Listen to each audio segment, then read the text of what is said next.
আল্লাহ পাক তার পরিচয় দিয়েছেন আল্লাযীনা ইয়াযকুরুনাল্লাহ, আল্লাহকে যারা স্মরণ করে কিয়ামান দাঁড়ানো অবস্থায়, কুউদান বসা অবস্থায়, ওয়া আলা জুনুবিহিম এবং শোয়া অবস্থায়, ওয়া ইয়াতাফাক্কারুন এবং তারা চিন্তা করে আসমান জমিনের সৃষ্টি সম্পর্কে, বিখালকিস সামাওয়াতি ওয়াল আরদ, এবং তারা বলে রব্বানা মা খালাকতা হাযা বাতিলা, হে রব আপনি এই আসমানকে এই জমিনকে উদ্দেশ্য ছাড়া এমনি এমনি সৃষ্টি করেন নাই, এর পিছনে কোনো পরিকল্পনা আছে আপনার।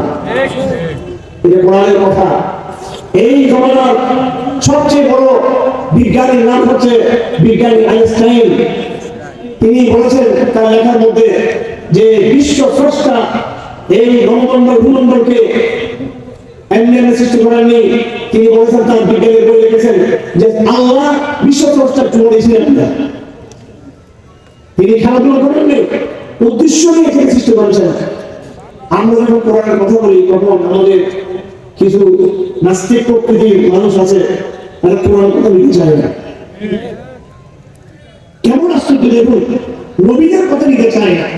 আমার যখন রবীন্দ্রনাথের কথা আসবে, আমার যখন নাকি আইনস্টাইনের কথা আসবে, বিজ্ঞানীদের কথা বললে, কবিদের কথা বললে, তখন তারা ছেড়ে দিতে চায়।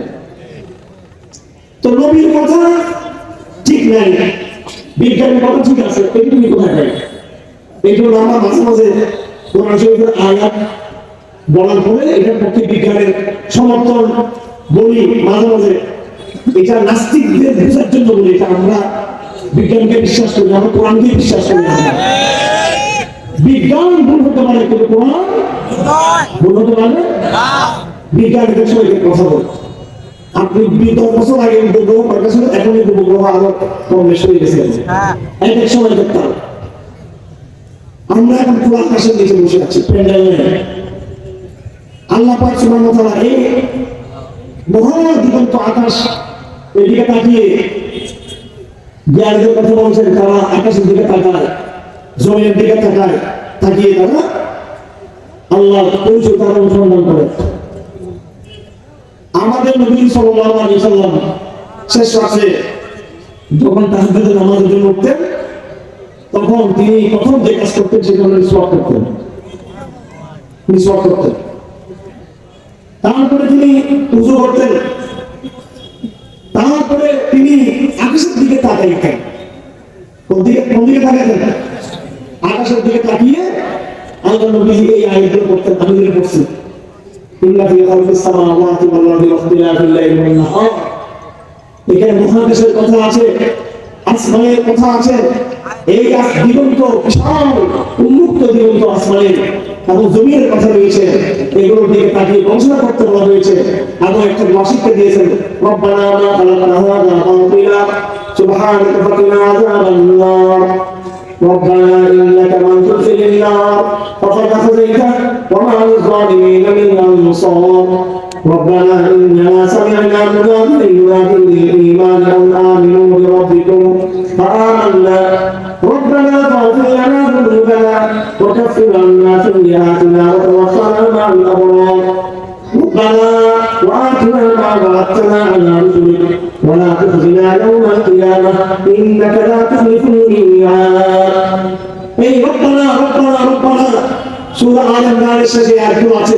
আল্লাহ নবী আসমানের দিকে তাকিয়ে এগুলো পড়তেন তাহাজ্জুদের সময়। আমরা সবাই করার চেষ্টা করব। এই কথাগুলোকে মানুষ মনে করে এটা দরবেশি কথা, আধ্যাত্মিক কথা, আধ্যাত্মিক বাণীর দরবেশি কথা। অবশ্য এই বিজ্ঞানে আছে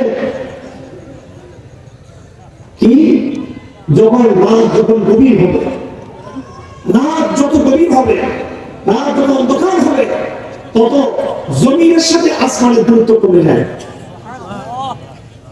এই কথা আজ থেকে 1000 বছর আগে আল্লাহ নবী বলেছেন, যখন রাতের প্রথম একবার দুইবার যখন চলে যাবে, রাতের শেষ ভাগের দিকে এসে, যেটাকে সাহারিসুল আখির লাইল বলা হয়, রাতের শেষ অংশে তৃতীয় অংশে আল্লাহ পাক শেষ আসমানে আসেন।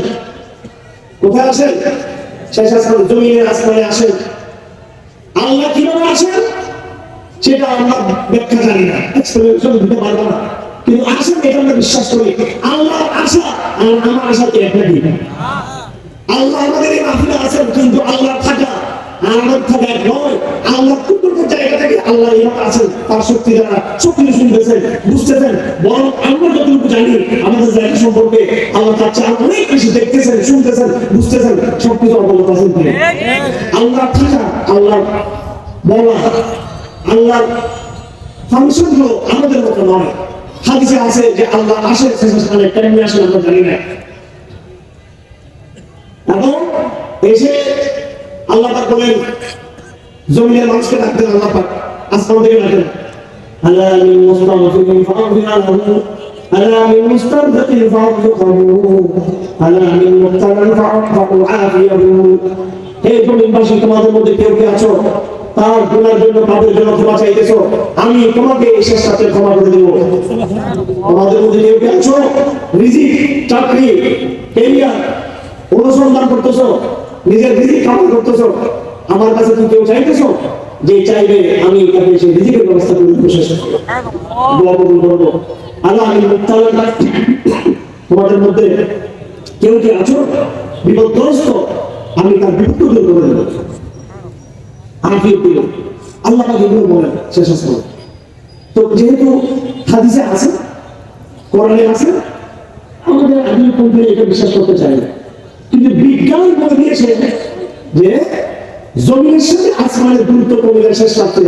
তার হাদিসের সাথে কথা মিশে গেলে আল্লাহ পাক তো দিনের বেলায় আসেন না, রাতের প্রথম অংশে আসেন না, আল্লাহ পাক আসেন একদম শেষ রাত্রে যখন জমিনের সাথে আপনার দূরত্ব কমে যায়। যাই হোক আমার ভাইয়েরা, বিজ্ঞান ও আধ্যাত্মিকতা এটা এক জিনিস।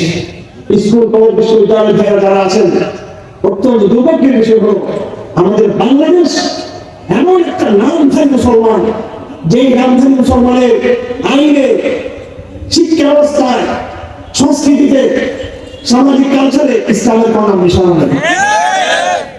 আগে শেখ হাসিনা যখন ছিল তখন তারা ৭২ সংবিধান আমাদের চাপিয়ে দিয়েছিল, মদের বোতল দিয়েছিল আমাদেরকে এবং লিখে দিয়েছে ধর্মনিরপেক্ষবাদ, বাঙালি জাতীয়তাবাদ, সমাজতন্ত্র, গণতন্ত্র, ৪টা মূলনীতি লিখতে গেলে চলে গেছে। এখন জুলাই সনদ নামে এই সরকার আসছে, তারা আবার ৩টা নতুন জিনিস যুক্ত করছে এখানে, ওইটা বাদ। সেখানে তারা লিখে দিল সাম্য, সামাজিক ন্যায় বিচার, মানবিক মর্যাদা। এই জুলাই সনদের শুরুতে বিসমিল্লাহ নাই, শেষে আখিরু ওয়াদু দাওয়াতুল্লাহ নাই, দরুদ শরীফ নাই, আল্লাহর নাম নাই। এটা আমরা মানতে পারি? এটা রাজনৈতিক কারণে হয়তো কৌশলগত কারণে আমরা যাচ্ছি, অনেকে যাচ্ছে, সেটা ভিন্ন বিষয়। কিন্তু একজন মুসলমান হিসেবে আমাদের অবশ্যই আপত্তি আছে, মুসলমান দেশে যে কোনো সালাত অবশ্যই বিসমিল্লাহ থাকবে, আল্লাহু আকবার থাকবে, আল্লাহকে সর্বোচ্চ সম্মান দিয়ে রাখতে হবে। বেয়াদবি শেখ হাসিনা করেছে, আপনারাও তো বেয়াদবি করতেছেন, আল্লাহর নাম নাই কেন? সুতরাং আমার ভাইরা, আমরা আগামী দিনে আমাদের বাংলাদেশ চাই, যেই বাংলাদেশে সব জায়গায় আল্লাহর নামকে সম্মান হিসেবে উল্লেখ করা হবে, এই সংবিধান আল্লাহর নাম থাকতে হবে, মুসলমান থাকতে হবে, এই শিক্ষা ব্যবস্থার পরিবর্তন করতে হবে। এই সেকুলার শিক্ষা ব্যবস্থা আমরা মানি না, আমাদের শিক্ষা ব্যবস্থা মুসলমানের দেশে মুসলমানের শিক্ষা ব্যবস্থা চলতে হবে।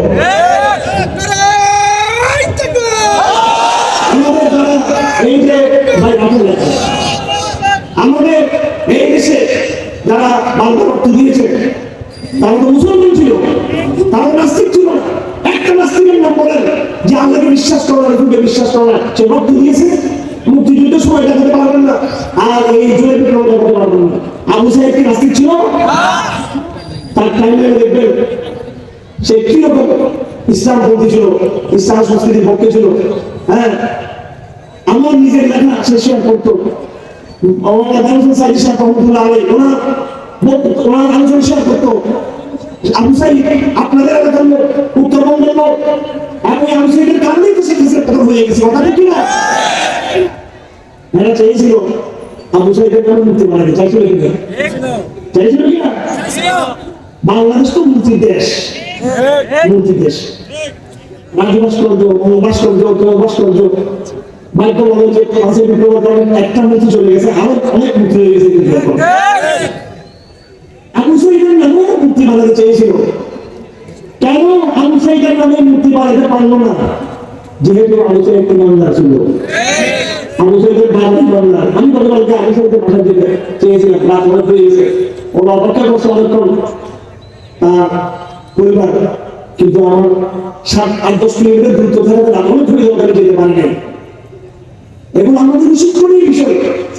রক্ত দেয় আবু সাইদরা, আর এই রক্তের ফলাফল করে এটা কারণে মুসলমানের জমিনে মুসলমান রক্ত যখন পড়েছে, মুসলমানের জমিনে মুসলমানের মনের চেতনা, তাওহীদ, কোরআন এই বাস্তবায়ন আমরা চাই। আমরা ইসলাম কি বিজ্ঞান বিরোধী নাকি? কোরআন কি বিজ্ঞান বিরোধী? আমরা প্রমাণ করে দিলাম যে কোরআন শরীফে বলা আছে, রব্বানা মা খালাকতা হাযা বাতিলা, হে রব আপনি জমিনকে উদ্দেশ্যহীন সৃষ্টি করেন নাই। এই কথা কোরআনে যেমন লেখা আছে, কোরআনের মধ্যে আছে আমি আসমান জমিনকে খেলতে খেলতে তৈরি করে নাই। এই হুবহু এই কথা বর্তমান জমানার সবচেয়ে বড় বিজ্ঞানী, সবচেয়ে বড় মুফতি আজম বিজ্ঞানের আইনস্টাইন তারই এই কথা যে আল্লাহ দুনিয়াকে উদ্দেশ্য দ্বারা সৃষ্টি করেন। আমি কয়েকদিন আগে বিমান আসার সময় একজন পাইলটদের মধ্যে সিনিয়র পাইলট, উনি আমার এক বামপন্থী বা সেকুলার বড় এক বুদ্ধিজীবীর আত্মীয়, আমি নাম নিচ্ছি না, তার মামা মাইয়া না। তো দেখতে দেখতে সব দাঁড়িয়ে শেখ করা, বুঝতে পারে দাঁড়িয়ে শেখ করা মানুষের প্রতিযোগিতা তোমার আগুন থাকে, কিন্তু আবার আমার মতো বলবো বলি কিন্তু 2 নম্বরই করে। এই জন্য আসলে বুঝা যায় কে কত ইমানদার, এটা ছাড়া কি বুঝা যাবে নাকি? আমার তাই করে দাঁড়িয়ে ছেড়ে দিল না, বুঝুর পক্ষে দাঁড়িয়ে ছাড়া ইমান থাকে তো সমস্ত দাঁড়িয়ে ছেড়ে দিল না, ছেড়ে করবেন না। এটা আমরা বললাম হঠাৎ করে দেখা গেল বিমানের মধ্যে সবাই তাকে সাথে রাখতেছে, উনি বস। তো আমাকে ওদের স্পেশাল ক্রুদের মধ্যে নিয়ে গেছে আমাকে, যেখানে বিমানের ক্রুরা থাকে। তো ওখানে আমার সাথে বলল, আমি ওনাকে জিজ্ঞেস করলাম যে এই যে আপনি অনেক বছর ধরে প্রেগনেন্ট করতে, তাহলে 30 বছর বা তার চেয়ে কম বেশি, 30-40 বছর কাছাকাছি এভাবে বিমানে যে চাকরি করেন, আকাশে ভ্রমণ করতেছেন। আমি বললাম যে এই যে আপনার এই বিমান ভ্রমণের সময় আপনার সবচেয়ে বেশি এই স্মৃতিমূলক আপনার ঘটনা কোনটা, আপনি কোনটা বেশি ফেস করেন? এখানটা কোনো মনে রাখি না, বিমান ভ্রমণ পুরুষ বিমান ভ্রমণ দেখুন তো ওটা মনে করিয়ে নেওয়া। আচ্ছা, তো উনি বলবো উনি বয়স্ক মানুষ, জ্ঞানী মানুষ, আল্লাহ আমাদের পছন্দ করে, ইসলামকে ভালোবাসে। উনি বলতেছেন শেষ রাতে বিমানে যখন আমি তাহাজ্জুদের নামাজ পড়ি, ওই সময় আমার মাঝে আল্লাহ একেবারে কাছে, ওইটাই সবচেয়ে বড় ফিলিংস আমার বিমানের মধ্যে। তবে দেখুন আমরা এদেরকে কত খারাপ মনে করি, বিমানে যারা চাকরি করে। অবশ্য মেয়েদের জন্য সেখানে এইভাবে বেহায়া করা ঠিক না, অবশ্যই সেখানে পর্দা থাকা উচিত, সেখানে শরীর করা উচিত, সেটা ভিন্ন অবশ্যই। কিন্তু আমি পুরুষ যারা আছে তাদের মধ্যে যে ইমানদার আছে, এই কথা আমি বলতে চাই, নারীদের মধ্যে ইমানদার আছে সেটা তাদের বিষয় আছে, কিন্তু এই ব্যক্তির ভিতরে যে ইমানের আগুন আমি দেখেছি, যে উনি বলতেছেন আমি ইমানের মধ্যে তাহাজ্জুদের নামাজ পড়ি, আমি সেই সময় আমার মধ্যে একটা ফিলিংস কাজ করে। সুবহানাল্লাহ। তো যাই হোক, দুঃখজনক বিষয় হলো আমাদের এই বাংলাদেশটা তার পরিচয় হারিয়ে গেছে, তার পরিচয় নেই। এই যে গত শুক্রবার জুলাই সনদ স্বাক্ষরিত হলো, সব রাজনৈতিক নেতাদেরকে দাওয়াত দিয়েছে, আমাদেরকে হেমন্ত ইসলামের আমি যুগ্ম মহাসচিব হিসেবে আমাদের আরো অনেক আছে, অনেক চিঠি আসছে, অনেক সব রাজনৈতিক দলের ছোট ছোট নেতাদের কাছে চিঠি দিয়েছে, সবাই দিয়েছে, অনেক দিয়েছে বা অনেকে জানে। আমি প্রথম খেয়াল করিনি, পরে আমি দেখলাম একেবারে শুরু থেকে শেষ পর্যন্ত কোন জায়গায় বিসমিল্লাহ নাই আসসালামু আলাইকুম শব্দ পর্যন্ত বলবে। দুর্ভাগ্যজনক, এটা আমরা সাবধান করে দিচ্ছি, আজকে এটা কোরআনের মজলিস, এই জমি কোরআনের কাছে আমেরিকা। আমরা বাঙালিরা প্রমাণ করেছি, ভারত মনে করেছিল এই বাংলাদেশটা ভারতের, কিন্তু 5 আগস্ট প্রমাণ হয়েছে এই বাংলাদেশটা মুসলমানদের, ভারতের না। এখন আমরা প্রমাণ করবো এই বাংলাদেশটা মুসলমানদের, এই বাংলাদেশটা আমেরিকার না। এটা কথা ঠিক না? আমেরিকার প্রেসিডেন্ট তার শপথ নেওয়ার সময় সেই এইভাবে হাত রেখে প্রাইভেটের উপর হাত রেখে শপথ নিতে পারে। তখন সে ভয় পায় না আমাকে বাঙালি মহিলাবাদী বলবে, জঙ্গি বলবে। আমেরিকার প্রেসিডেন্ট তার খ্রিস্টান পরিচয়কে ধারণ করে শপথ নেয়, আর ভারতের মোদী বারবার সেদিকে হিন্দুত্ববাদী বলে পরিচয় দেয়, আর আমাদের বাঙালি মুনাফিক গুলো নিজের মুসলমানদের পরিচয় গোপন করে দেয়। একজন মুসলমানের নামাজ যেমন ইবাদত, একজন মুসলমানের রাজনীতি সঙ্গে ইবাদত। আল্লাহ পাক আমাদের খলিফা বানিয়েছেন। আউযু বিল্লাহি মিনাশ শাইতানির রাজীম। وَإِذْ قَالَ رَبُّكَ لِلْمَلَائِكَةِ إِنِّي جَاعِلٌ فِي الْأَرْضِ خَلِيفَةً। আল্লাহ পাক দুনিয়া সৃষ্টি করলেন, জমিন সৃষ্টি করলেন, পর্বত পাহাড় তরুণতা সৃষ্টি করলেন, গরু ছাগল সব বিচ্ছু কুমির মাছ পানি সব কিছু সৃষ্টি করলেন। হাজার হাজার লাখ লাখ বছর চলে গেল, জিনজাতিকে সৃষ্টি করলেন। এই পৃথিবীতে সব আছে, সব জীবজন্তু আছে, সব উদ্ভিদ আছে, সমস্ত সৃষ্টি সবকিছু আছে, জিন আছে, কিন্তু শুধু এই পৃথিবীতে মানুষ নাই। আল্লাহ বলেন আমি মানুষ সৃষ্টি করতে চাই, কারণ মানুষের ইবাদত সেটাতে ডাইভার্সিটি আছে, এটাতে রূপান্তর আছে। জন্তুও ইবাদত করে, কিন্তু মানুষের মতো ইবাদত করতে পারে না। মানুষ দাঁড়িয়ে কিয়াম করে সালাতের মধ্যে, আবার রুকু করে সালাতের মধ্যে, আবার সিজদা করে, আবার বসে এত অ্যাক্টিভ এত ফাংশন পর্যন্ত করতে পারে ইবাদতের মধ্যে। মানুষ আবার শুয়ে ইবাদত করে। মানুষ আবার যখন নামাজের পরে যখন বাজার করতে যায়, সেখানেও মানুষ ওই বাজার করাটা, ব্যবসা করাটা ইবাদত করে, আল্লাহর হুকুম মতো করে। মানুষ যখন টয়লেটে যায় আল্লাহর হুকুম মতো যায়, টয়লেট থেকে বের হয় আল্লাহর হুকুম মতো বের হয়। মানুষের মধ্যে নারী পুরুষের সম্পর্ক হয়, নারী পুরুষের শারীরিক সম্পর্কের মধ্যে দিয়ে মানুষ থেকে মানুষ বের হয়, সেখানেও মানুষ ইবাদতের মাধ্যমে করে আল্লাহর হুকুম মতো করে। মানুষকে আল্লাহ জিহাদ করতে বলেছেন, যুদ্ধ করতে বলেছেন, সেটাও আল্লাহর হুকুম মতো করে। এইভাবে ইবাদত মানুষ ছাড়া অন্য কারো পক্ষে করা সম্ভব। এই জন্য আল্লাহ বলছেন আমার যথাযথ ইবাদত করার জন্য আসবাব সৃষ্টি একটা দরকার। আমার সেটা হলো আমি মানুষকে কি করবো, দুনিয়াটা বাড়াবো। আল্লাহ বলেন ওয়াতিন ওয়াজাইতুন ওয়াতুর সিনিন ওয়া হাযাল বালাদিল আমিন লাকাদ খালাকনাল ইনসানা ফি আহসানি তাকওয়িম। আল্লাহ পাক তিন ফলের কসম খাচ্ছেন, জাইতুন ফলের কসম খাচ্ছেন, আর তুর সিনিন এলাকার কসম খাচ্ছেন। আল্লাহ পাক মক্কার কসম খাচ্ছেন। কসম খেয়ে বলতেছেন লাকাদ খালাকনাল ইনসানা, আমি মানুষকে সৃষ্টি করেছি ফি আহসানি তাকওয়িম, মানুষের স্ট্রাকচার, মানুষের বডি। আল্লাহ বলেন দুনিয়াতে যত জীবজন্তু আছে, যত সৃষ্টি আছে, সবার চেয়ে মানুষের বডি হচ্ছে সুন্দর। নাকি কুমিরের শরীর সুন্দর, নাকি রয়্যাল বেঙ্গল টাইগারের শরীর সুন্দর? আপনি কি বাংলাতে চান নাকি? নাকি বাংলাদেশ হতে কেউ বাংলাতে চাইবে? কেউ হাতে হতে চাইবে? বলুন ময়ূর খুব সুন্দর, খুব সুন্দর, আপনি কি ময়ূর হতে চান নাকি? হরিণ খুব সুন্দর, আপনাদের প্যান্ডেল কেউ কি আছেন যে আমি হরিণ হতে চাই? চান নাকি আপনারা?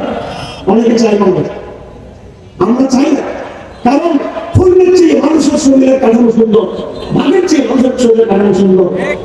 আর আমাদের বাংলাদেশে এই শিক্ষা ব্যবস্থায় শিক্ষাটা হচ্ছে বিবর্তনবাদ, বিবর্তনবাদ, গান্ধীরা গান্ধীবাদ।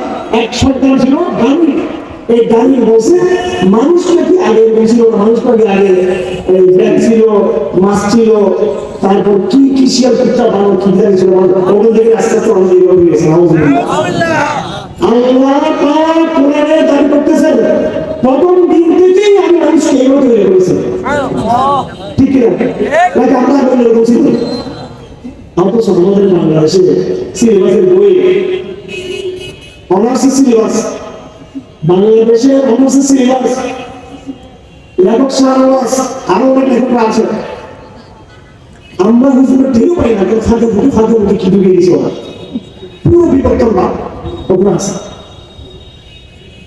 যে মানুষ আগে বলছিল মানুষ নাকি আগে অন্য কিছু ছিল, মানুষ আমি একেবারে সমগ্র তলদেশে জীবাণু আছে, ওখান থেকে বিবর্তন হতে হতে হতে হতে হতে হতে হঠাৎ কেমনে কেমনে কেমনে কেমনে কেমনে সমুদ্রের উপর আসলো, পার আসলো, মাছ ছিল এক সময়, মাছের মতো ছিল, মাছের মতো, মাছও করতে পারে না, মাছের মতো, এবার আমার বাংলার মতো, আমেরিকার মতো হইতে হইতে লেগে আমরা এবার আসছি। তো তাদেরকে জিজ্ঞেস করবো, আচ্ছা ঠিক আছে, আমরা যখন এবার আসলাম, এই যে আমাদের কাঠামো শরীরের এইভাবে সবা কাঠামো, তাহলে এইটা কত বছর? তো বলছি 40,000 বছর। আমার ভাইরা বিজ্ঞানের বড় ব্যাখ্যা দিয়ে আপনার মনে করেন আধুনিক শিক্ষা শিখলে অনেক ব্যাপার সম্বন্ধে কিছু হওয়া যায়। কোরআনের শিক্ষার মধ্যে, হাদিসের শিক্ষার মধ্যে আমরা মনে করতেছি ডাক্তার হওয়া যায় না, ইঞ্জিনিয়ার হওয়া যায় না, বিশেষ কাটার হওয়া যায় না, আধুনিক শিক্ষিত বদ্ধ মানুষ হওয়া যায় না। ঠিক আছে, আমি ধরে নিলাম, কিন্তু একটা জিনিস হওয়া যায়, সেটা হলো মানুষ হিসেবে কেন আমি দুনিয়াতে আগমন করেছি, মানুষের জীবন লক্ষ্য উদ্দেশ্য হিসেবে সেটা জানি। আর আধুনিক সিলেবাসে আপনি সব কিছু জানবেন, কিন্তু মানুষ হিসেবে আপনার দায়িত্ব কি, আপনার পরিচয় কি, কোথেকে আসছেন, কেউ আসছেন, আপনার সামনে কি পরিণত হবে, আপনার জীবন লক্ষ্য উদ্দেশ্য কি, কোনো কিচ্ছু আলোচনা নাই। কোন শিক্ষা ব্যবস্থা আমরা গ্রহণ করবো? বলতেছে আমরা নাকি 40,000 বছর, তার মানে কি আরো 50,000 বছর পরে আমরা আবার পুত্র হয়ে যাবো। বিবর্তন বাড়লো, বিবর্তন বাড়লো হলো আমরা যে অবস্থায় আছি, মানুষ হিসেবে আছি, এটা আমরা আগে এরকম ছিলাম না, আমরা নিজের চলতে ছিলাম, তার মানে হলো আরো 1,000 বছর পরে আমরা আবার উন্নয়ন হয়ে যাবো। আমি বিজ্ঞান হুমায়ুন আজাদের নাম শুনছেন আপনারা? নাস্তিক হুমায়ুন আজাদ, তার বইয়ের মধ্যে কি লেখা আছে? আমি তো নাস্তিকদের বইতে বই আসছে, এগুলো বই, কোরআন হাদিসের বই কেন বই? একটু বিনোদন করার জন্য বই, বিনোদন। নাস্তিকদের বইয়ের মধ্যে কি আছে? বিনোদন। কারণ মিথ্যা মিথ্যা গল্প, গল্প সত্য শুনলে মজা লাগে, মিথ্যা গল্প শুনলে কি লাগে? মজা লাগে। তো নাস্তিকদের বই পড়া মজা লাগে, মিথ্যা মিথ্যা লাগে। লিখতেছে যে আমি এক সময় মনে করতাম আমরা তো সম্মানী জীব, মানুষ হিসেবে আমাদের মা বাবা আমাদেরকে বলেছে আশরাফুল মাখলুকাত, আমরা শ্রেষ্ঠ জীব। পরে বিজ্ঞান থেকে জানতে পারলাম আমরা তো আসলে তেমন আলাদা করে জীব না, আমরা গরু, ছাগল, সাপ, শিয়াল, কুত্তা, ছাগলের মতো আমরা এমনিতে চলতে। এই আধুনিকতার নামে আমাদেরকে মানুষের মর্যাদা কোথায় নামিয়ে দেওয়া হয়েছে? একটা শব্দ আছে ইংরেজিতে, হিউম্যান বিং। হিউম্যান বিং অর্থাৎ যেমন একটা জন্তু সৃষ্টি, সাপ যেমন একটা সৃষ্টি, আমিও মানুষ হিসেবে আমি জন্তুর মধ্যে একটা সৃষ্টি। আমার খাবার বাইরে খাবারটা আলাদা, কিন্তু আমি তো জানো আমার থাকা, আমার পোশাক, আমার চলাফেরা, আমার কালচার বাইরের থেকে, সাবেক থেকে, কুমিরের থেকে আলাদা, কিন্তু দিন শেষে আমি তোমাদের জন্তু মানুষ। অথচ আল্লাহ বলেন ওয়ালাকাদ কাররামনা বানি আদম ওয়া হামালনাহুম ফিল বাররি ওয়াল বাহর। আল্লাহ পাক বলেন আমি মানব জাতিকে সবচেয়ে বেশি সম্মানিত করেছি, সবচেয়ে বেশি সম্মানিত করেছি মানব জাতিকে। আপনারা বলছেন মানব জাতিকে অসম্মান নাই। সুতরাং আমার ভাইয়েরা, আমাদের সামনে কোরআন রয়েছে, আমাদের সামনে এই কোরআনকে আমরা মনে করি এটা তাবিজের জন্য আল্লাহ করেছে, এটা দিয়ে রাষ্ট্র চালানো যাবে না। আমরা মনে করি কোরআন এটা মা বাবা মরে গেলে তাদের কবর পড়ার জন্য খরচই পাচ্ছে। আমরা মনে করি কেউ বিপদে পড়লে মাদ্রাসা খতম করার জন্য খরচই পাচ্ছে, এই বিজ্ঞানের জন্য আসছে খরচই।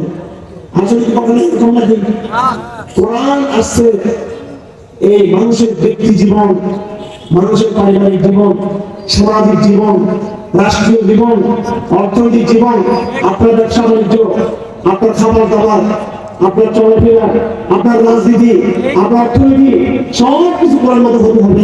ঠিক না? আজকে বাংলাদেশে সব কথা হচ্ছে সমাজতন্ত্র, গণতন্ত্র, ধর্মনিরপেক্ষতা, এইটা সেটা, সংস্কার, নির্বাচন, এটা ওটা, কিন্তু শরিয়াত আলাপ কিন্তু আমরা কেউ করতেছি না। অথচ এই শরিয়ত বিধি প্রতিষ্ঠা হয়, শরিয়ত বিধি প্রতিষ্ঠা হয়, কোন সলাত প্রতিষ্ঠা হবে, শরিয়া প্রতিষ্ঠা হলে যাকাত প্রতিষ্ঠা হবে। এই বাংলাদেশে যাকাত যদি প্রতিষ্ঠা হয়, লাখ লাখ যাকাত ফরজ বিধান, যাকাত প্রতিষ্ঠা হলে এই বাংলাদেশে গরিব মানুষ থাকবে? একটা গরিব মানুষ থাকবে? থাকবে না। যদি রাষ্ট্রীয়ভাবে সবার পড়া বাধ্য করা হয়, সবাই নামাজ পড়বে, সমস্ত স্কুলে কলেজে বিশ্ববিদ্যালয়ে সব জায়গায় নামাজ পড়বে, তাহলে নামাজ পড়ার কারণ ফায়দা কি হবে? একটা নামাজি যখন জাতি তৈরি হবে, সেই নামাজি জাতি আর ঘুষ খাবে না, সুদ খাবে না, দুর্নীতির ক্যাপসুল করবে না। নামাজ ছাড়া কি দুর্নীতি দমন করা সম্ভব? আইন করে দুর্নীতি দমন করা সম্ভব? আইন করে দুর্নীতি দমন করা সম্ভব নয়। যতক্ষণ পর্যন্ত নামাজি পর্যন্ত চলবো না, দুর্নীতি দমন করা সম্ভব না। আমাদের সরকারগুলো ফ্যাশন হয়ে গেছে, দুর্নীতি দমন করতে হবে, দুর্নীতি দমন করতে হবে, ইফটিজিং দমন করতে হবে, ধর্ষণ বন্ধ করতে হবে, হ্যাঁ মারামারি হানাহানি বন্ধ করতে হবে, মারপিট বন্ধ করতে হবে, মানুষকে খুন করা বন্ধ করতে হবে। আমার ভাইরা, একটা মুত্তাকি জনগোষ্ঠী তৈরি করা ছাড়া, নামাজ ছাড়া তো হবে না। তারপর ছাড়া কোনোদিনও গুম এবং খুন এবং কারাপশন, দুর্নীতি, চুরি, ডাকাতি এগুলো বন্ধ হবে কোনোদিনও? আমরা কিন্তু সেটা করতেছি না। এই জন্য নামাজকে আমাদের রাষ্ট্রের দায়িত্ব, রাষ্ট্রের দায়িত্ব এটা। আল্লাহকে 2 নম্বর বিধান হলো যাকাত কায়েম করা। কি কায়েম করা? আমাদের সরকারগুলো যাকাত কায়েম করে নাই, গরিবের থেকে ট্যাক্স নিয়ে আমাকে কায়েম করছে, সবার ট্যাক্স দেয়। যারা ধনী তারা তো ইনকাম ট্যাক্স দেয়, সরাসরি ট্যাক্স দেয়, আর যারা গরিব তারা ইনডাইরেক্ট ট্যাক্স দেয়। অর্থনৈতিক বৈষম্য আছে, অর্থনৈতিক বৈষম্য আছে। ট্যাক্স 2 রকম, ডাইরেক্ট ট্যাক্স আর ইনডাইরেক্ট ট্যাক্স। এই যে আপনারা আছেন, আপনাদের যারা ধরেন ব্যবসায়ী সাধারণ মানুষ, আপনি সাবান কিনছেন, পানির বোতল কিনছেন, চাল কিনছেন, ডাল কিনছেন, টুথপেস্ট কিনছেন, প্রত্যেকটার মধ্যে ভ্যাট আছে না নাই? ভ্যাট আছে না নাই? একটা বস্তু দেখেন, আপনার ঘরের জিনিস, এই জিনিসের মধ্যে দোকানদার আপনার কাছে ভ্যাট নেয়, ভ্যাট সহ নেয়, আছে না নাই? পুরো মানব জাতির উপরে এই বাচ্চাদের বাহিনী মানুষের উপর কর চাপিয়ে দিয়েছে, ভ্যাট চাপিয়ে দিয়েছে। আপনার ট্যাক্সের টাকা দিয়ে বাহিনীগুলো চলতেছে, ট্যাক্সের টাকা দিয়ে ডিসি চলতেছে, ট্যাক্সের টাকা দিয়ে রাষ্ট্রের উন্নয়ন হচ্ছে, উন্নয়ন সব ট্যাক্সের টাকা দিয়ে। অথচ ইসলামে যাকাতের বিধান আছে। ইসলাম রাষ্ট্রের খেদমত করে না, রাষ্ট্রের পূজা করে না, প্রলোভন করে কর্মচারীদেরকে পারে না। ইসলাম বলে আগে জনগণকে অর্থনীতি মুক্ত হতে হবে, স্বাধীন হতে হবে। যত ধনী লোক আছে, নামাজ যেরকম ফরজ প্রত্যেকের জন্য, যত ধনী লোক বাংলাদেশে আছে প্রত্যেকের উপরে নামাজের মতো যাকাত ফরজ। আবু বকরের জমানায় রাদিয়াল্লাহু তাআলা আনহু মুসলমানদের দল বলতে লাগলো, আমরা নামাজ পড়বো, কোরআন পড়বো, সবকিছু করবো, কিন্তু আমরা যাকাত দিব না। আবু বকর বললেন, ওয়াল্লাহি মা মানাউনি আকালান, যাকাতের একটা সুতাও আমি তাদের যুদ্ধ করবো, জিহাদ করবো না। এলাকার সমস্ত ধনী লোকের যাকাত দেয়, ঠিক মতো যাকাত দেয়, তাহলে গরিব থাকবে? থাকবে? অনেকে আমাদেরকে বলে ট্যাক্স ছাড়া আদিম জমায় যাওয়া সম্ভব না, সুদ ছাড়া আদিম জমায় যাওয়া সম্ভব না। এগুলো হচ্ছে রাষ্ট্রের ধারণাতে আসছে। এই রাষ্ট্রের সিস্টেম তৈরি করছে ইহুদি খ্রিস্টানরা, কথা ঠিক না? ইসলাম রাষ্ট্র তৈরি করে নাই, বলে বলি ইসলাম তৈরি করেছে, মানবতার অধিকার তৈরি করেছে। কিরকম? রাষ্ট্রের দায়িত্ব হলো ধনীদের থেকে যাকাত উঠাবে, গরিবদেরকে পূরণ করে দিবে, অর্থাৎ জনগণকে ধনী করে দিবে। জনগণকে কি করে দিবে? ধনী করে দিবে। আচ্ছা, তাহলে আমি পুলিশের বেতন করতে গেলে, আমি এই আর্মির বেতন করতে গেলে, সরকারি কর্মকর্তার বেতন করতে গেলে, যে দেশের জনগণ যাকাতের মাধ্যমে সবাই সুনির্ভর হয়ে যাবে, সেই দেশের জনগণ সেই দেশের আর্মিকে চালাতে পারবে না, পুলিশ চালাতে পারবে না। কারণ ইসলাম তো আগেই এমন সিস্টেম করে দিয়েছে, গরিব থাকবে না, সবাই ধনী হয়ে যাবে, সম্পদের সুষম বন্টন হবে। এখানে ধনী তার সম্পদের পাহাড় করতে পারবে না। যার কাছে গরু ছাগল আছে হিসাব দিতে হবে, যার কাছে জমি আছে হিসাব দিতে হবে, যার কাছে স্বর্ণ আছে হিসাব দিতে হবে, যার কাছে রূপা আছে হিসাব দিতে হবে, যার কাছে ব্যবসায়িক সম্পত্তি আছে তাকে হিসাব দিতে হবে। আপনি যদি চিপসের ব্যবসা করেন, চরমের ব্যবসা করেন, পানির বোতল ব্যবসা করেন, যে যে ব্যবসা করেন, অনেক রকম ব্যবসায়িক পণ্যের উপর যাকাত ফরজ। যে যে ব্যবসা করতেছেন প্রত্যেক ব্যবসায়িক পণ্যের উপর যাকাত ফরজ। ক্যাশ টাকা আছে ব্যাংকের বাইরে বিদেশে পাচার করা হোক, এই করা হোক, তেমন হোক, সমস্ত ক্যাশ টাকার উপর জাকাত ফরজ। এইভাবে যখন ক্যাশ টাকা থেকে গরিবের হক আদায় করে নেওয়া হবে, ব্যবসায়িক সম্পত্তির উপর যখন গরিবের হক আদায় করে নেওয়া হবে, জমির মধ্যে আলু চাষ হচ্ছে, জমির মধ্যে বেগুন চাষ হচ্ছে, জমির মধ্যে ক্ষেত চাষ হচ্ছে, জমির মধ্যে গম চাষ হচ্ছে, জমির মধ্যে ফলন হচ্ছে ধানের, বছরে 2 বার একাধিকবার ধান চাষ হচ্ছে, পরিষ্কার হাদিসের কিতাবে লেখা আছে 10 ভাগের 1 ভাগ অথবা 20 ভাগের 1 ভাগ গরিবকে দিয়ে দিতে হবে। গরিবকে দিয়ে দিতে হবে।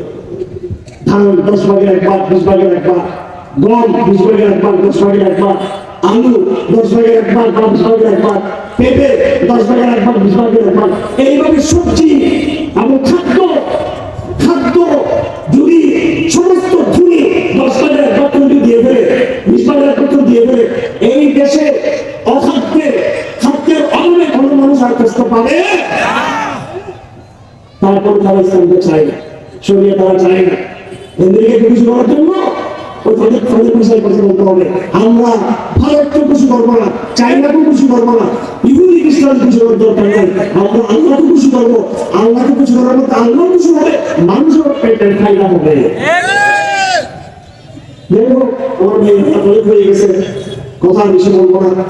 কোরআন শরীফ আমাদের সামনে আছে, এটা কি কবর করার জন্য, এটা গলায় তাবিজ লাগানোর জন্য? আমাদের সংবিধান কি অন্য কিছু নাকি কোরআন? এটা আমাদের সংবিধান, কথা ঠিক কিনা? যদি আপনি বলেন আমি কোরআনকে সংবিধান হিসাবে মানি না, আমি কোরআনকে শুধু আমাদের পড়ব, কিন্তু আমি সংসদের মধ্যে রাষ্ট্রীয় আইনে আমি কোরআনকে দেখতে চাই না, ওইটা ওইভাবে চলবে। ইমান থাকবে নি? কারণ ইমান থাকবে থাকবে না। আল্লাহ পাক এই কোরআন কারীমে জিহাদের কথা বলেছে, জিহাদের কথা বলতে জিন্দিবাদ করে আলোচনা করতে চাই না। জিহাদ ছেড়ে দিয়ে আজকে ভারত তোমাদেরকে গোলাম করে কাশ্মীর করে। আর কোরআন কারীমে সূরা কওমের 44 আছে, সূরা আনফাল বিভিন্ন সূরাতে বিধান দেওয়া আছে। আউযু বিল্লাহি মিনাশ শাইতানির রাজীম ওয়া আ'উযু লাকুম মাসতাতা'তুম মিন কুওয়াত ওয়া মিন রিবাতিল খায়র তুরিদুনা বিহি আদুওয়াল্লাহ। হে মুসলমানেরা, তোমরা প্রস্তুতি গ্রহণ করো, সামরিক প্রস্তুতি। হাদিস শরীফ আছে, কুয়া মানে হলো দূর পাল্লা বিক্ষেপণ যন্ত্র। যদি কোরআনের এই আয়াতকে বাস্তবায়ন করে বাংলাদেশ যদি বিজ্ঞানের উৎকর্ষ সাধন করে দূর পাল্লার বিজ্ঞান তৈরি করলে ভারত আমাদের দিকে তাকাতে পারবে? কোরআন যেহেতু নাই, সেজন্য জিহাদ তোমাদের মধ্যে নেই, সেজন্য ভারত তোমাদের গোলাম মনে করে। সুতরাং কোরআন ছাড়া শুধু চলে উপায় নেই, কোনো উপায় নেই। আমরা অনেকে মনে করি শরিয়া কায়েম হলে মনে হয় এই দেশের মানুষের সবার হাত কাটা যাবে, সবার হাত কাটা যাবে। একটা দুটো হাত তো কাটা যাবে, এরপরে লাখ লাখ চুরি বন্ধ হয়ে যাবে।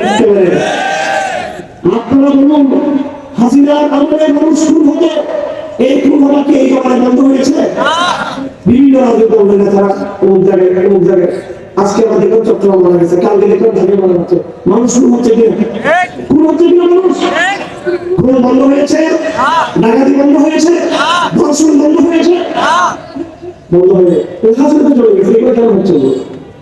যতদিন আল্লাহর জমিনে আল্লাহর কোরআন প্রতিষ্ঠা হবে না, খুন, ধর্ষণ, পান্ডামি, গুন্ডামি, সান্দামি, জুলুম, বৈষম্য এগুলো চলতে থাকবে। এগুলো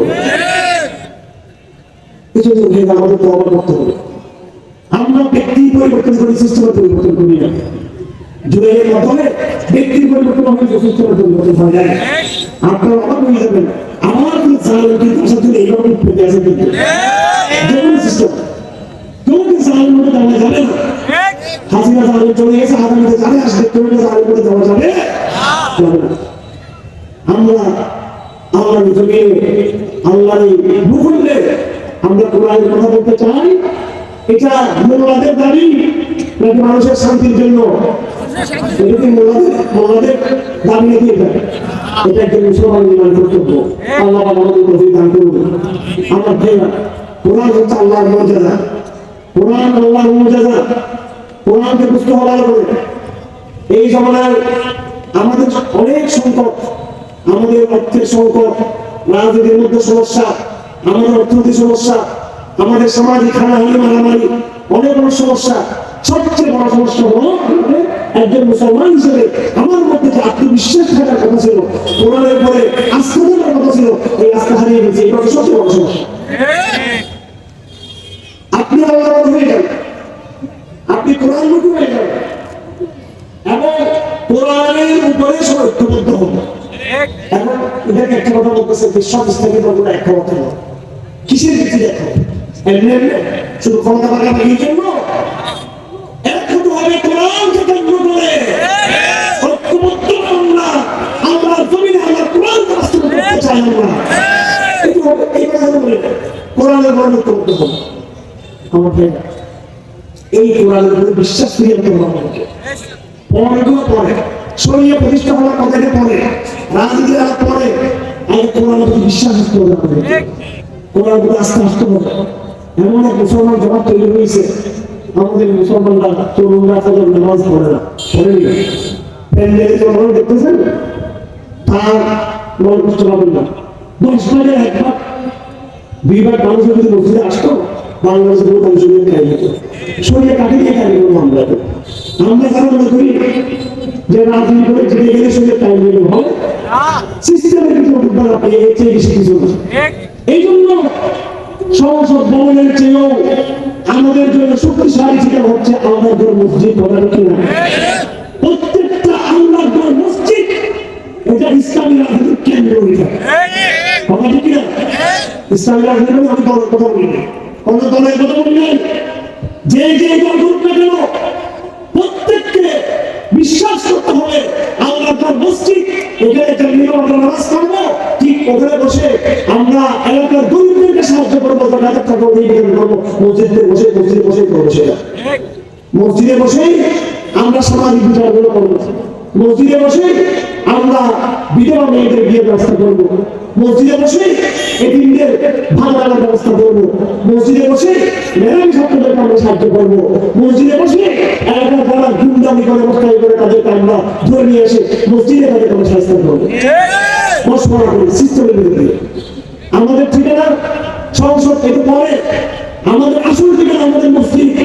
আল্লাহ রাসূল সাল্লাল্লাহু আলাইহি ওয়াসাল্লাম যখন মদিনায় গিয়েছেন, তিনি আলাদা সংসদ ভবন বানাননি, তিনি মসজিদকে নামাজের জায়গা বানিয়েছেন, মসজিদকে রাজনীতির জন্য, অর্থনীতির জন্য, শিক্ষার জন্য সবকিছু প্রাণপাত্র বানিয়েছেন। আল্লাহ রাসূল যে মসজিদের বানিয়েছেন, সেই মসজিদের নামাজের জায়গা, সেই মসজিদের নববী আমার স্কুল, আমার সেটাই মাদ্রাসা, এখানে শিক্ষা কথা ঠিক লাগবে। আমার আল্লাহ রাসূল এই মসজিদটা বানিয়েছেন, আদালত বানিয়েছেন, এখানেই বসে আল্লাহ রাসূল মানুষের সমাজে ইনসাফ কায়েম করেছেন বিচারক হিসেবে। আমাদের নবী মুহাম্মদ রাসূলুল্লাহ সাল্লাল্লাহু আলাইহি ওয়াসাল্লাম একটি দুনিয়াতে এসেছেন, তার আগে পরে আর এরকম মানুষের জন্ম হবে? বলেন হবে? যে নবী তিনি একদিকে নবী, তিনি মসজিদের ইমাম, নামাজের ইমাম, তিনি আবার নামাজের পরে তিনি আবার বিচারক। বিচারক কি না? তিনি বিচারক, তিনি আবার শিক্ষক। একই মসজিদে একই মিম্বরে বসে তিনি খুতবা দিচ্ছেন, নামাজের মধ্যে করতেছেন, আবার মানুষের ফুলকানি ক্রিমিনাল আইন এবং ল তিনি ফয়সালা করতেছেন, আবার মানুষকে তিনি তাওহীদ, ঈমান, আমল, জীবন ব্যবস্থা মানুষকে শিক্ষা দিচ্ছেন। সুবহানাল্লাহ। আমার তিনি বাবার মতো পিতার মতো আদর করতেছেন, সেবা করতেছেন। মসজিদে বসে আল্লাহ নবী তার সমস্ত সম্পর্কে লুকিয়ে দিয়েছেন তার মানুষের মুক্তির জন্য। এরকম মসজিদ কি কোথাও পাওয়া যাবে? হ্যাঁ, আজকে এরা আল্লাহ নবীকে ভালোবাসে, কেউ ভালোবাসে না। আল্লাহ নবীকে ভালোবাসে না, যারা মুখপাত্র আছে তারা আল্লাহ নবীকে ছিলেন না, এরা বেয়াদবি করতেছে। আমি অবাক, কি বলবো, দুঃখ। এখনো পর্যন্ত অনেক প্রতিষ্ঠা আছে যারা খরচ করতে জানলে মনে করতে জানলে আল্লাহ নবী এই যে এই জমিনটা কারো ছিল, এই বাংলাদেশটা আমরা আছি কারো ছিল আল্লাহ নবী ছিল। মুসলমানদের পরিচয় দিয়ে আজকে বাংলাদেশে জন্ম হয়েছে, বলা ঠিক কিনা? না হয় এটা হিন্দু, আমরা সব হিন্দু হতাম। সুতরাং আমাদের গর্বের সাথে আমাদের পরিচয়, আমরা কোন যেই নবী 1000 শক্তিতে পোষণ করেছে, পৃথিবীতে যে রাজা সে কিন্তু বিচার করতে পারে না, সে শাসক চিত্ত পেতে পারে নাই, একমাত্র মুহাম্মদ রাসূলুল্লাহ সাল্লাল্লাহু আলাইহি ওয়াসাল্লাম একসাথে সব কিছু ফাংশন করেছেন। আপনারা এই সমাজ ইসলামের বিরোধী চান কিনা? চান কিনা? ইসলামের বিরোধী চান? তাহলে এক নম্বরে কোরআনের প্রতি বিশ্বাস করতে হবে, আপনাদের আস্থা আনতে হবে। কোরআন আমাদের সংবিধান, কোরআন আমাদের রাজনীতি, কোরআন আমাদের ইবাদতের জায়গা, কোরআন আমাদের আধ্যাত্মিকতা, সবকিছু। দুই নম্বরে মসজিদের আবাদ করতে হবে, মসজিদের আবাদ করতে হবে, প্রত্যেকটা মসজিদে কোরআনের দাস কায়েম করতে হবে। শুধু রাজস্থান চলে আসে না, ইমাম সাহেব কি বলছে সেটা বুঝছেন না আপনি চলে আসেন। এই কোরআন হচ্ছে প্রেমের চিঠি, আল্লাহর প্রেমের চিঠি। আল্লাহ আমাকে চিঠি রেখেছে, আমার প্রেমিক আমাকে চিঠি রেখেছে, সেই চিঠি আমি বুঝে নিই। যদি আপনাকে আমেরিকা থেকে আরব কোনো মহিলা, ইংরেজ কোনো মহিলা আপনাকে চিঠি পাঠিয়েছে কোরিয়ান ভাষায়, চাইনিজ ভাষায়, আমেরিকান ভাষায়, ইংরেজি ভাষায়, কেউ যদি বলে দেবো তোমাকে চিঠি দিয়েছে, আপনি বাংলা ভাষায় তোমার জন্য বলেন কিনা? আর আল্লাহ এত প্রেমের ভালোবাসার চিঠি আমাদের দিয়েছে, আল্লাহর কোনো শব্দ, কোনো অক্ষর, কোনো বিধান আমরা কিন্তু বুঝতেছি না। আফসোস, আমরা সব কিছু বুঝি, প্রেমের ধান্দা বুঝি, ক্ষমতার ধান্দা বুঝি, সব কিছু বুঝি, শুধু বুঝি না কোনটা?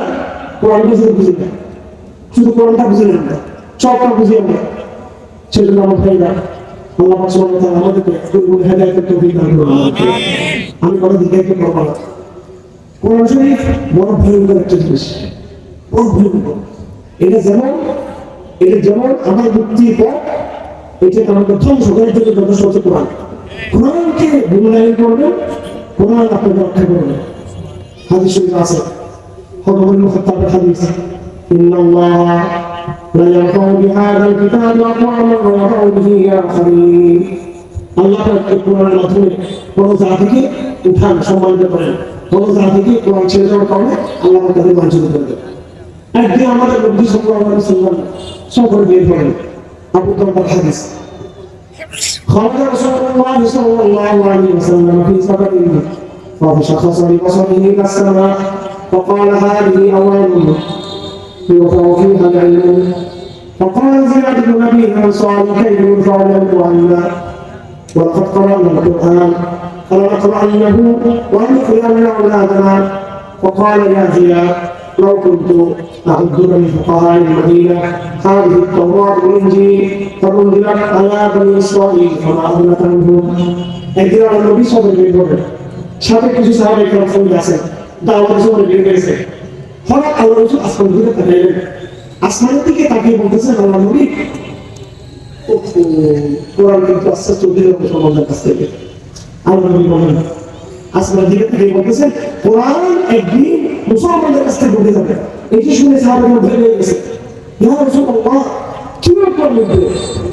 কোরআনটা মুক্তি দিব না, আমরা কোরআন পড়তেছি, এখন থেকে কোরআন আরো বেশি পড়বো, আমরা বাচ্চাদেরকে আরো বেশি বেশি পড়াবো, আমরা কোরআনকে দেখে নেবো না। আমরা আল্লাহ নবী বলেন, ইয়া জিয়াদ, হে জিয়াদ বিন নবী, লাউ কুনতু আ'বুদু মিন ফুকাহা'il মাদিনা, আমি তোমাকে তো মদিনার বুদ্ধিজীবী বলতাম, জ্ঞানী বলতাম।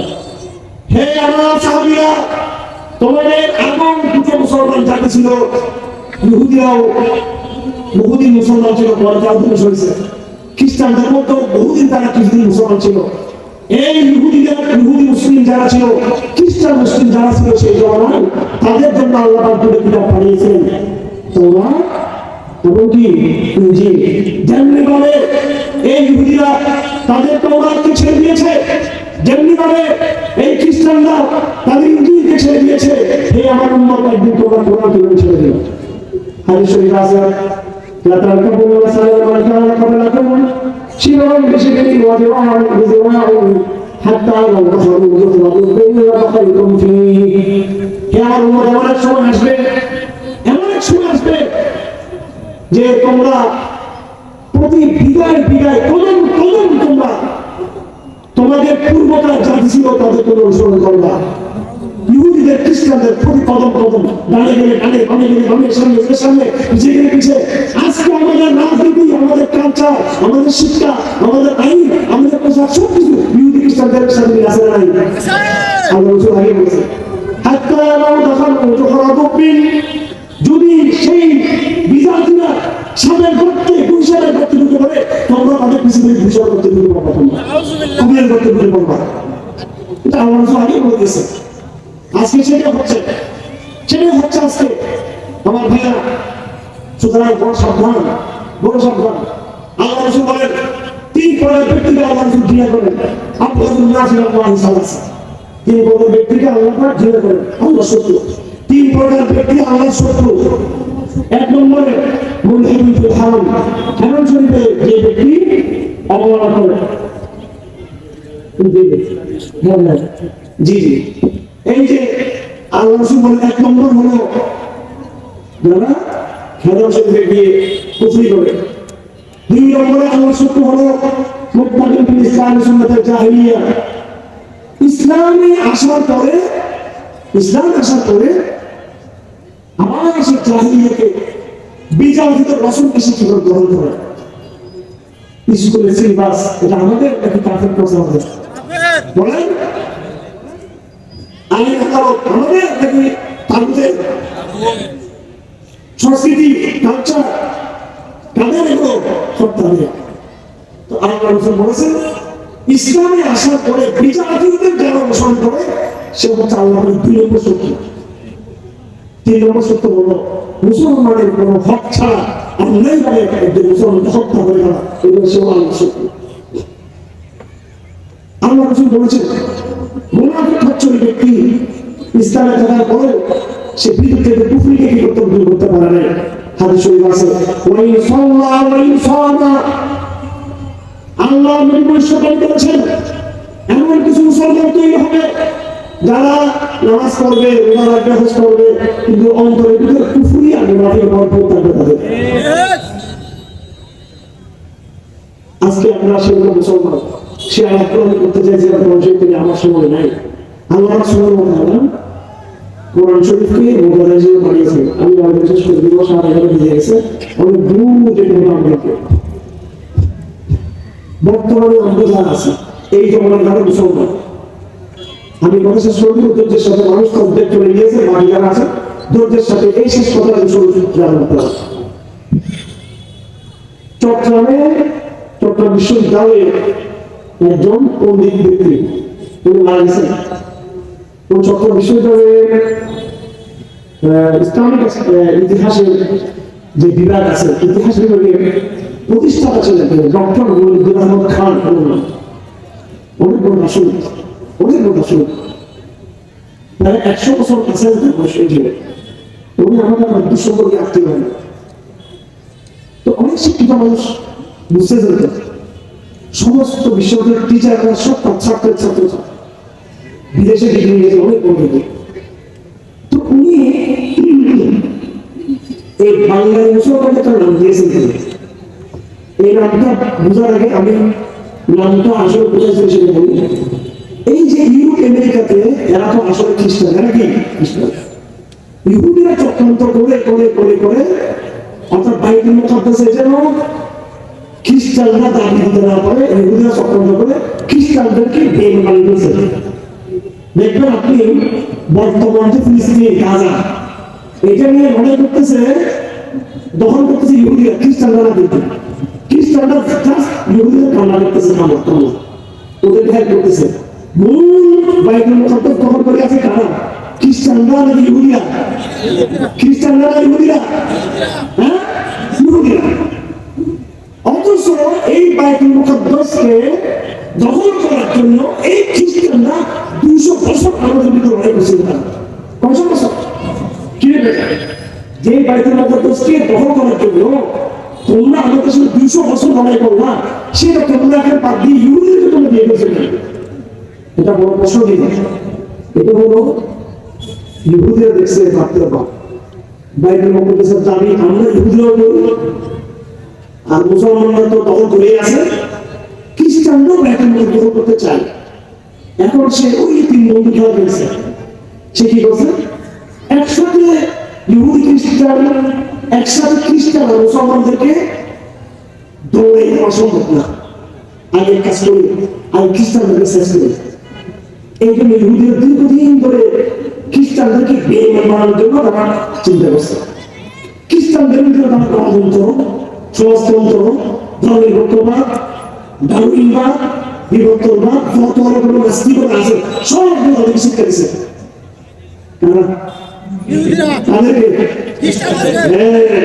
উদ্দেশ্য কি?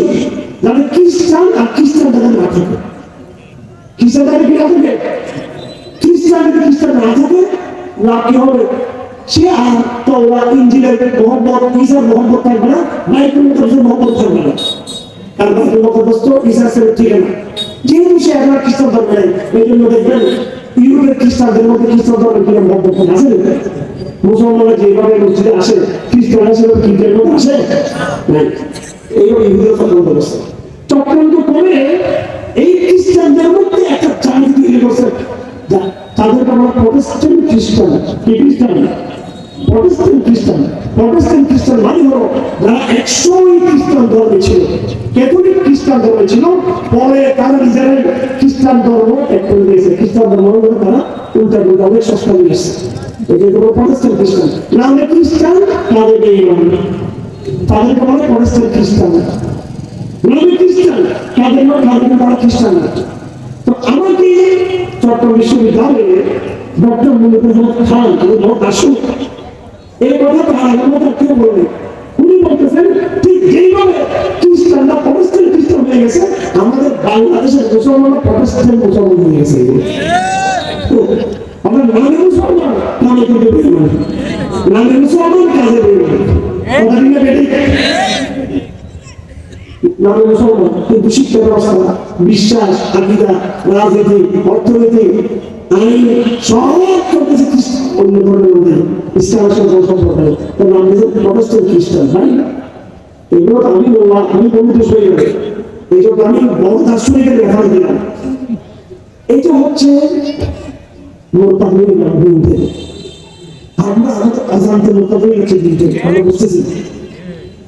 এই জন্য এই জমানায় আমাদের সবচেয়ে বড় মেহনত করতে হবে আকীদার মেহনত।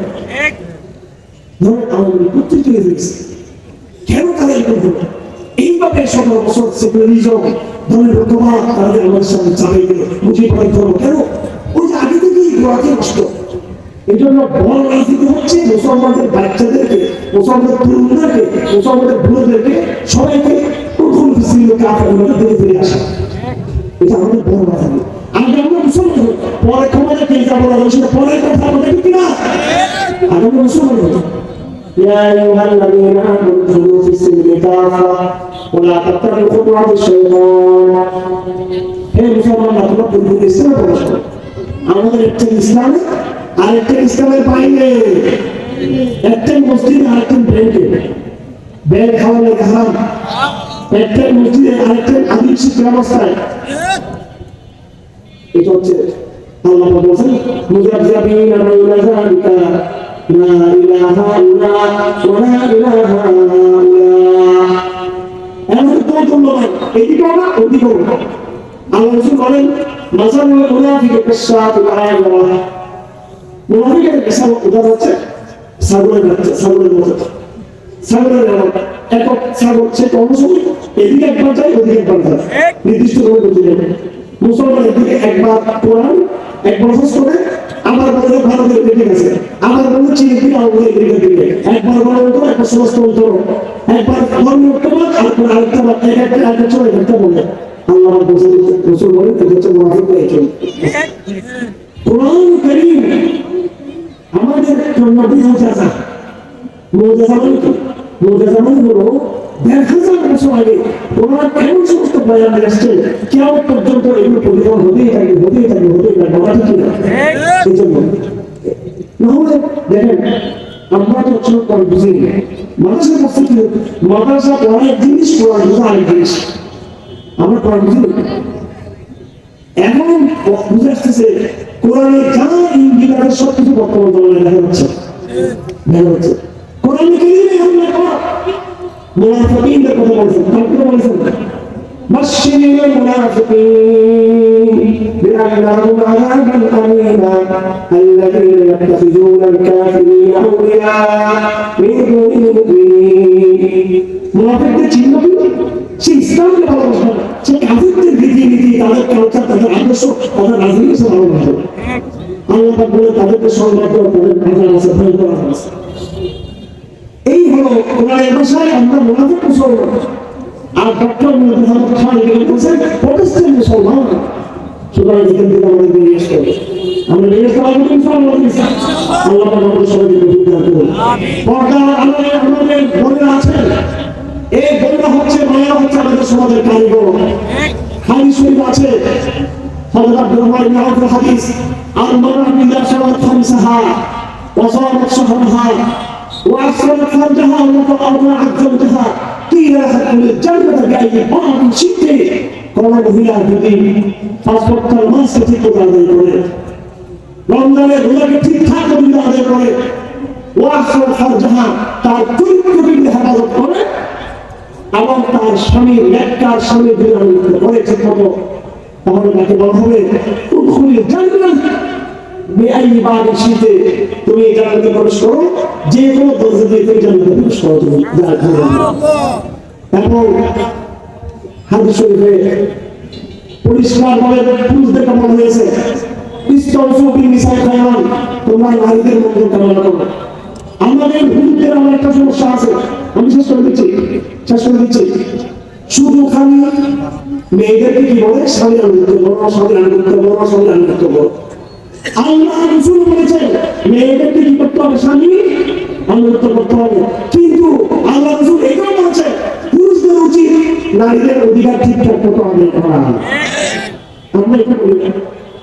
আমাদের সমাজে পুরুষরা মেয়েদের পক্ষে খায়, ঠিক না? এই যে আমাদের বলে ভাগ আমরা দিই না, বলে ভাগ আমরা দিই নাকি? আমরা বলি বলতে এখন বলতেছেন না কেন? খালি মেয়েদেরকে বাস করি, খালি বাস করি মেয়েদেরকে সাধারণত করার জন্য। আপনি ভাই হিসেবে বলে হোক মেরে গেছেন, যারা আছেন এখানে মুসলিম ভাইরা বলে হোক যারা মেরেছেন, আপনার এমন তো বোঝাবো আপনার বোন শ্বশুরবাড়ি চলে গেছে, এগুলো বন্ধু মরে গেছে। বোন শ্বশুরবাড়িতে গিয়ে স্বামী হতে পারে, বাবার বাড়িতে বোনের বিয়ে হলো, বোনের শ্বশুরবাড়ি 20 টাকার মালিক হলো, তার যতটুকু সম্পদ আছে সব ভাইকে দিয়ে তোমার দিতে হবে, দিতে হবে। অধিকার হাদিস শরীফ আছে খায়রুকুম লিআহলিকুম। তোমাদের মধ্যে উত্তম ব্যক্তি হচ্ছে যারা ঘরে গিয়ে ভালো ব্যবহার করবে, ভালো ব্যবহার করবে। আমাদের মেয়েদের উচিত বেশি খরচ না হোক, ফেসবুকে না আসা, অনলাইনে না আসা, কিছু হলে অনলাইনে এসে আরেক ফেসবুকে আপনি সবর করুন, আল্লাহ আপনাকে সাহায্য করবে। আর পুরুষদেরকে বলে দিয়েছেন মহিলাদের মঙ্গল কামনা করার জন্য। বর্তমানে নারী শিক্ষার কথা বলা হয়, ইসলাম আসলে ইসলামের সরকার আসলে মেয়েদের পড়ালেখা বন্ধ হয়ে যাবে, বন্ধ হবে না। ইসলাম আসলে মেয়েদের জন্য নিরাপদ শিক্ষা ব্যবস্থা করবে, মেয়েদের স্কুল থাকবে, কলেজ থাকবে, যেখানে মেয়েদের পদে থাকবে, মেয়েদের পরিবারটা দেখবে এবং মেয়েদের জন্য সব রকমের নিরাপত্তা জ্ঞান কিছু থাকবে।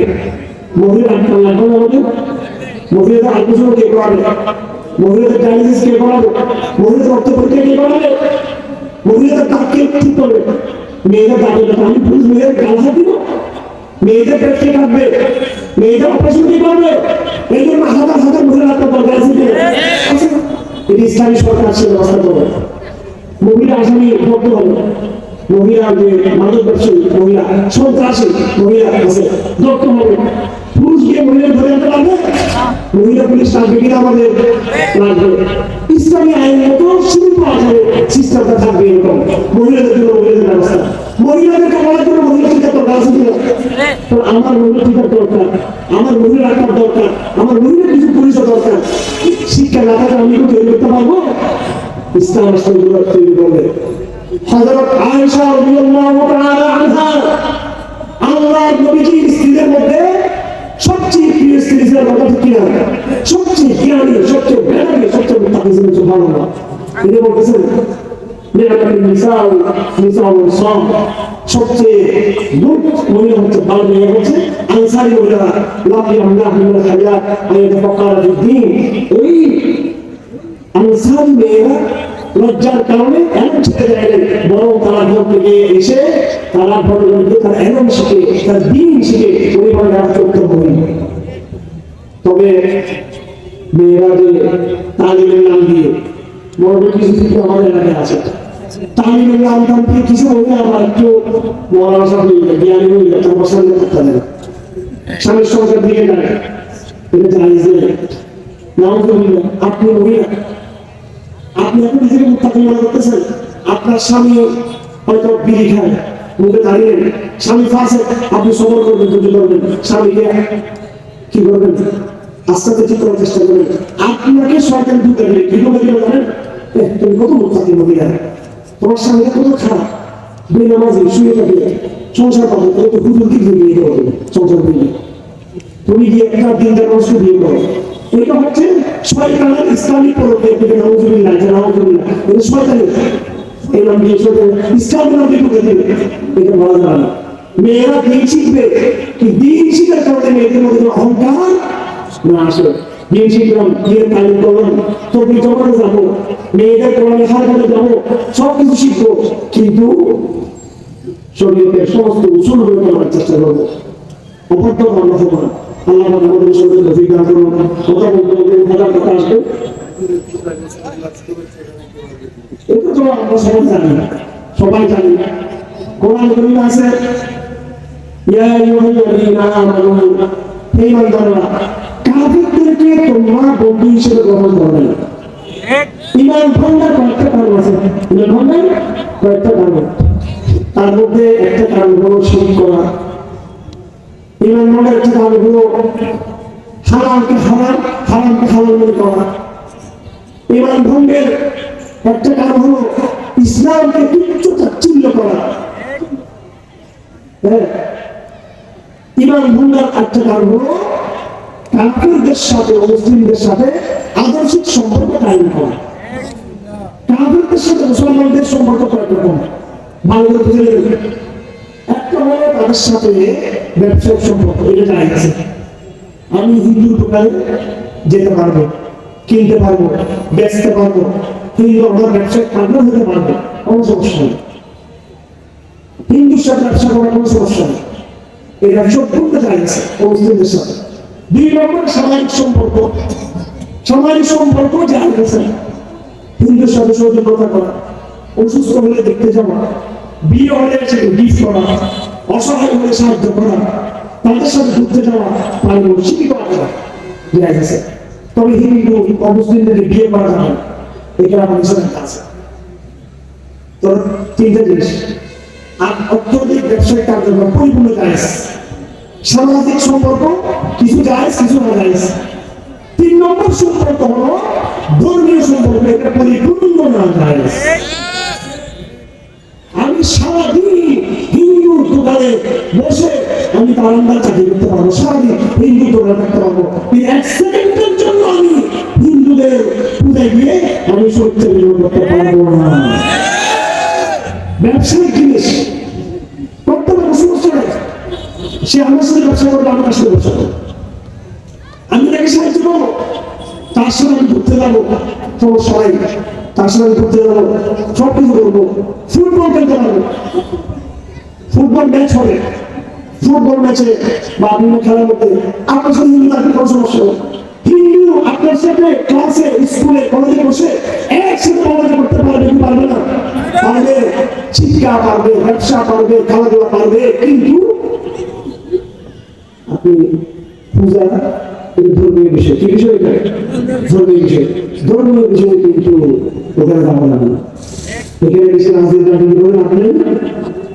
মানুষকে কিছু করতে গিয়ে আল্লাহ যদি অখুশি হয়ে যায়, সময় মতো আল্লাহ একবার এই জন্য হযরত আলী বিন মুআবিয়া চিঠি লিখছেন হযরত আয়েশার কাছে। হযরত আয়েশা যদিও মহিলা ছিলেন, কিন্তু পুরুষ সাহাবীদের উস্তাদ ছিলেন, পুরুষ বড় সাহাবীরা মশলা শিখতে তার কাছে, হযরত আয়েশার কাছে।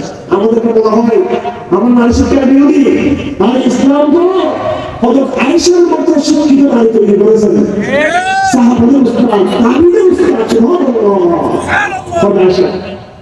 তো হযরত আয়েশাকে চিঠি লিখে মুআবিয়া, মুআবিয়া কত বড় সাহাবী, সিরিয়ার গভর্নর, পরে তিনি নিজে আমির হয়ে গেছেন।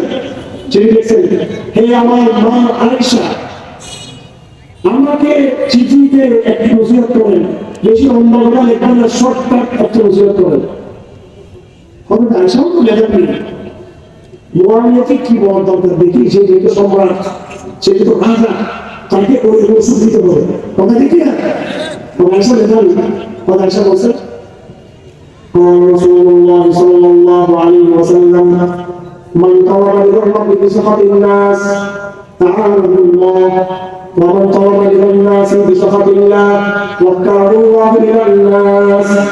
হে মুআবিয়া, তুমি আমার কাছে জরুরি পরামর্শ চেয়েছো, আমি আল্লাহর নবী থেকে শুনেছি মান তালাবা লিদা রাব্বি বিসাখাতিন নাস, যে ব্যক্তি মানুষকে অসন্তুষ্ট করে আল্লাহ সন্তুষ্ট অর্জন করার জন্য কাজ করবে, আল্লাহ পাক তাকে সাহায্য করবে। আর যে ব্যক্তি আল্লাহকে সন্তুষ্ট করে মানুষকে খুশি করতে চাইবে, আল্লাহ পাক তাকে মজা হাতে ছেড়ে দেবে, এই মানুষই তাকে একদিন ধ্বংস করে দেবে। আমি কোনো কাজ করবো না যেটা দ্বারা জনপ্রিয়তা, মানুষের ভোট, মানুষের এরকম আশা না করে আমাদের সাহায্যকারী আল্লাহ, আল্লাহ আমাদের সাহায্য করবে, এটা আমাদের বিশ্বাস রাখতে হবে। যাই হোক, আল্লাহ আমাদেরকে তৌফিক করুন, আমাদেরকে কোরআনের তৌফিক দান করুন। বাস আগামী দিনে বাংলাদেশ সরকার বাংলাদেশের সমাধান হবে। এই কাজ শুরু করতে হবে আমাদের আপনাদের সবাইকে।